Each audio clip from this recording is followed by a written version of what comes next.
तो अब हम करने जा रहे हैं मेथड टू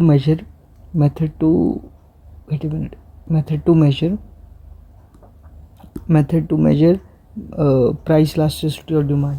बेसिकली क्या क्या मेथड होते हैं इलास्टिसिटी ऑफ डिमांड को मेजर करने के लिए, किन किन तरीके से प्राइस इलास्टिसिटी ऑफ डिमांड को हम मेजर कर सकते हैं, उसकी मेजरमेंट ले सकते हैं या उसको क्वांटिफाई कर सकते हैं। तो 3 मेथड्स होते हैं। पहला है परसेंटेज मेथड या फिर प्रोपोर्शन मेथड, दूसरा है टोटल एक्सपेंडिचर मेथड या टोटल आउटले मेथड, तीसरा है पॉइंट इलास्टिसिटी और ज्योमेट्रिक मेथड। ठीक है, तो हम आइए एक एक करके पहले समझते हैं कि परसेंटेज मेथड या प्रोपोर्शनल मेथड क्या होता है। ठीक है, percentage method, proportional method. According to this method, price elasticity of demand is measured by the ratio of proportionate change in quantity demanded of a commodity to the proportionate change in its price। Basically percentage change में क्या होता है, percentage method में क्या होता है कि हम ये जानते हैं कि कितना चेंज आया है, कितना प्रोपोर्शनेट चेंज आया है क्वांटिटी डिमांड में due to proportionate change in its price.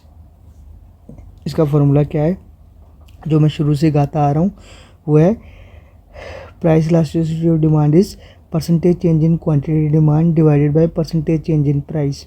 ठीक है, तो ये निकलता कैसे है percentage change in quantity demand, ध्यान से देखिए। Percentage change in price elasticity demand is equal to percentage change in quantity demand. ये निकलता है ऐसे, change in Q divided by Q into 100। ठीक है, 100 लगा दिया तो परसेंट आ गया, चेंज इन क्यू जो चेंज आया है और क्यू डिवाइडेड बाय क्यू, मतलब क्या चेंज आया है और क्या उसकी ओरिजिनल वैल्यू थी, ये होती है ओरिजिनल वैल्यू। ठीक है, उसी तरह percentage change in P divided by P into 100। ठीक है, तो फार्मूला क्या बना, ठीक है, तो फार्मूला क्या बना इसका, फार्मूला तो आपका ये बन गया, price elasticity demand is change in Q divided bye into P. यहाँ पे क्या हो गया, ये कट गए और जब ये नीचे डिवाइड में होता है, अगर वो ऊपर आता है तो मल्टीप्लाई बन जाता है, तो पी ऊपर आके P upon change in P बन गया। ठीक है, और अगर हम इसको थोड़ा सा चेंज करें तो पी बाई क्यू, ठीक है, क्रॉस मल्टीप्लाई से, और change in Q upon change in P, ये बन गया आपका फॉर्मूला। ये डेरिवेशन है बेसिकली फॉर्मूले की। चेंज इन क्यू क्या होता है, Q1 होती है करंट वैल्यू, ठीक है, Q होता है इनिशियल वैल्यू जो शुरू में वैल्यू आई थी। ठीक है, ऐसे ही P क्या होता है, P1 क्या होता है करंट प्राइस, P यानी प्रीवियस प्राइस या नॉर्मल इनिशियल प्राइस। ये देखिए Q1 होता है न्यू क्वांटिटी, Q होता है इनिशियल क्वांटिटी, मतलब जो पहले की क्वांटिटी वो Q है और जो नई क्वांटिटी आई वो Q1 है। उसी तरह P क्या होता है इनिशियल प्राइस और P1 क्या होता है न्यू प्राइस। ठीक है, तो आई होप आपको ये समझ में आ गया होगा कि परसेंटेज मेथड होता क्या है। इट इज़ वेरी सिंपल, आपको सिर्फ फार्मूला याद रखना है इसका, which is nothing but the percentage change in quantity demand divided by percentage change in price.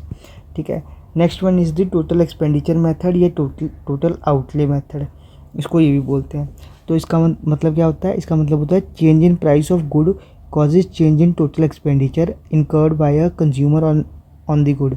जो चेंज इन प्राइस है वो चेंज इन एक्सपेंडिचर पे इम्पैक्ट डालता है।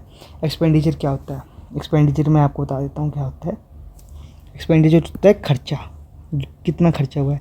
मान लीजिए आपने एक चॉकलेट खरीदी जो 10 रुपये की थी, प्राइस उसका 10 रुपये है, और आपने 2 चॉकलेट ली, क्वांटिटी 2 ली, तो आपका टोटल खर्चा कितना होगा, टोटल एक्सपेंडिचर कितना होगा 20 रुपीज़। ठीक है, तो एक्सपेंडिचर कैसे निकलता है, प्राइस इंटू क्वांटिटी को मल्टीप्लाई करके एक्सपेंडिचर निकलता है। ठीक है, आई होप आपको एक्सपेंडिचर समझ में आ गया होगा।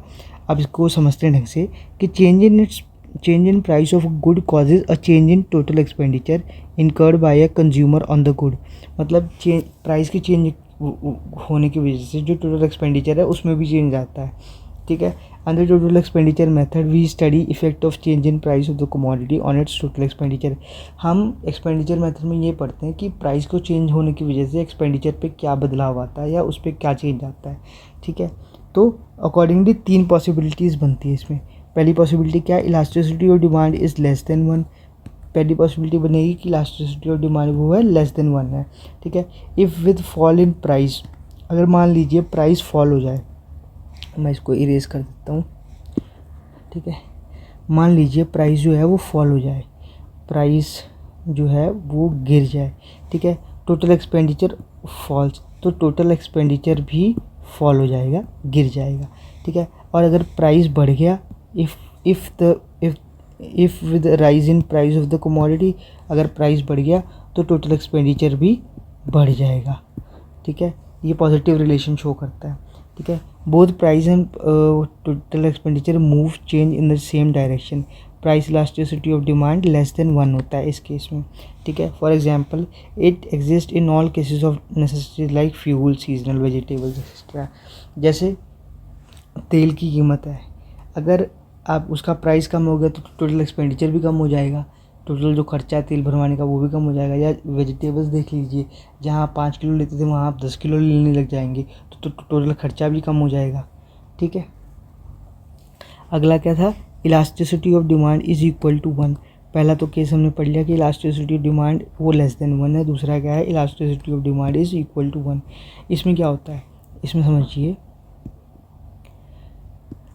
अगर प्राइस राइज हुआ कमोडिटी का तो टोटल एक्सपेंडिचर चेंज नहीं होगा, मतलब प्राइस बढ़ गया तो टोटल एक्सपेंडिचर जो है वो सेम रहेगा, ठीक है। अगर प्राइस घट गया तो टोटल एक्सपेंडिचर फिर भी सेम रहेगा, मतलब प्राइस के राइज होने से या डिक्रीज़ होने से, इंक्रीज़ होने से या डिक्रीज़ होने से कोई फ़र्क नहीं पड़ रहा टोटल एक्सपेंडिचर को, टोटल एक्सपेंडिचर हमेशा सेम रहेगा, ठीक है। Rise and fall in price of commodity brings no change in total expenditure, total expenditure उतने का उतना है। For example it exists in those goods whose demand is moderately elastic, normal goods like scooter, fan, crockery etc.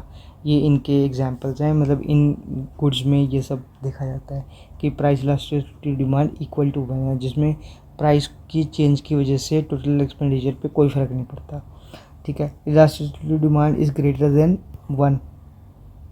तीसरा case क्या है इसमें, वो है elasticity of demand is greater than 1, ठीक है। If with the fall in price of commodity total expenditure rises, price कम हो गया टोटल एक्सपेंडिचर बढ़ गया, या फिर प्राइस बढ़ गया और टोटल एक्सपेंडिचर कम हो गया, इसमें इन्वर्स रिलेशन है, ठीक है। तो वो किसका केस हुआ, वो हुआ इलास्टिसिटी डिमांड ग्रेटर देन 1, ठीक है। इससे इस तरीके से हम मेजर करेंगे एक्सपेंडिचर मेथड में, ठीक है। If price rise in the price of commodity total expenditure falls, both price and total expenditure move in opposite direction, price elasticity is greater than 1। एक से बड़ी होती है प्राइस इलास्टिसिटी ऑफ डिमांड, ठीक है। ये लग्जरी गुड्स में basically देखा जाता है, टीवी हो गया, गाड़ी हो गया, इन सब में, ठीक है। अब एक डायग्राम टेबल है, उसकी मदद से समझते हैं इसको। टेबल क्या बोलता है कि प्राइस 1 2 3 4 5 6 7 8 9 10, ठीक है, ये आपकी प्राइस है। Quantity demanded 10 9 8 7 6 5 4 3 2 1। टोटल एक्सपेंडिचर मैंने बताया था ना, प्राइस इंटू क्वांटिटी, ये इंटू ये, 1 into 10 10, 2 into 9 18, 3 into 8 24, 4 into 7 28, 5 into 6 30, 6 into 5 30, 7 into 4 28, 8 into 3 24, 9 into 2 18, 10 into 1 10, ठीक है। अब देखिए ध्यान से, ये देखिए टिल 30, यहाँ पे क्या हो रहा है, टोटल एक्सपेंडिचर जो है वो आपका बढ़ रहा है, 10 हुआ, फिर 18 हुआ, फिर 24 हुआ, फिर 28 हुआ, फिर 30 हुआ, और प्राइस भी आपका बढ़ रहा है, 1 2 3 4 5। ये कौन सा एग्जांपल हुआ, ये एग्जांपल हुआ price elasticity of demand is less than 1। ये देखिए मैंने करवाया था ना अभी आपको, जहाँ पे if the rise in price of commodity total expenditure does not change, sorry ये नहीं, ये वाला, if the fall in price of commodity total expenditure fall, मतलब यहाँ पे क्या हो रहा है, टोटल एक्सपेंडिचर अगर कम होगा तो प्राइस अगर कम होगा तो टोटल एक्सपेंडिचर भी कम होगा, प्राइस बढ़ेगा तो टोटल एक्सपेंडिचर भी बढ़ेगा। अब इस केस में क्या हो रहा है, 1 to 5 से लेकर क्या हुआ कि टोटल एक्सपेंडिचर भी बढ़ रहा है आपका, मतलब पॉजिटिव रिलेशन है। तो क्या हो गया, ये price elasticity demand is less than 1। 5 और 6 में क्या हो रहा है कि टोटल एक्सपेंडिचर सेम है, कोई फ़र्क नहीं पड़ रहा, तो यहाँ पे प्राइस इलास्टिसिटी 1 होगी, इज इक्वल टू 1। और 7 to 10 में क्या हो रहा है, इसमें क्या हो रहा है कि आपका प्राइस बढ़ रहा है, मगर जो टोटल एक्सपेंडिचर है वो आपका घट रहा है, वो डिक्रीज़ हो रहा है, तो वो हो गया price elasticity is greater than 1। ठीक है, this is called the expenditure method. इसको आप डायग्राम पे भी शो कर सकते हैं, वो कर सकते हैं ऐसे।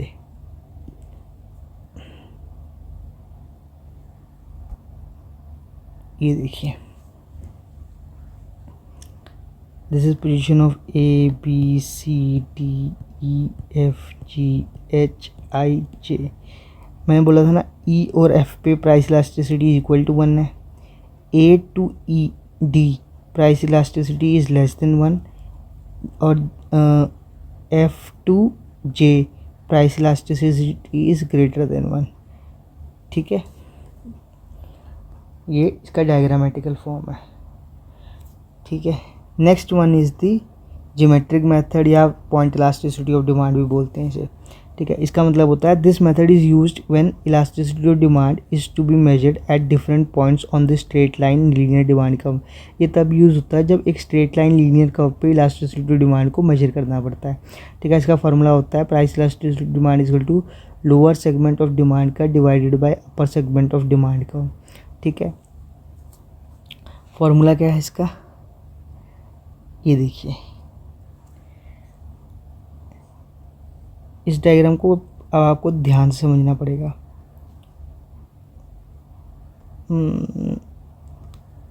Late M be the mid point of AB। ठीक है, मैं समझाऊँ अगर डायग्राम आपको, ये देखिए बना के,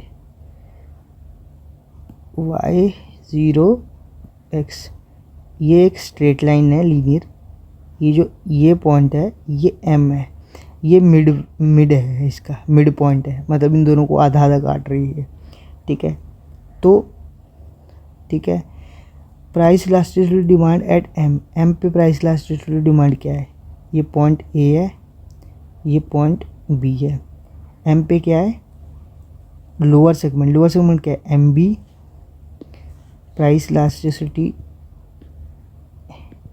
एट M पॉइंट क्या है, लोअर सेगमेंट ऑफ डिमांड का, यानी MB डिवाइडेड बाय MA।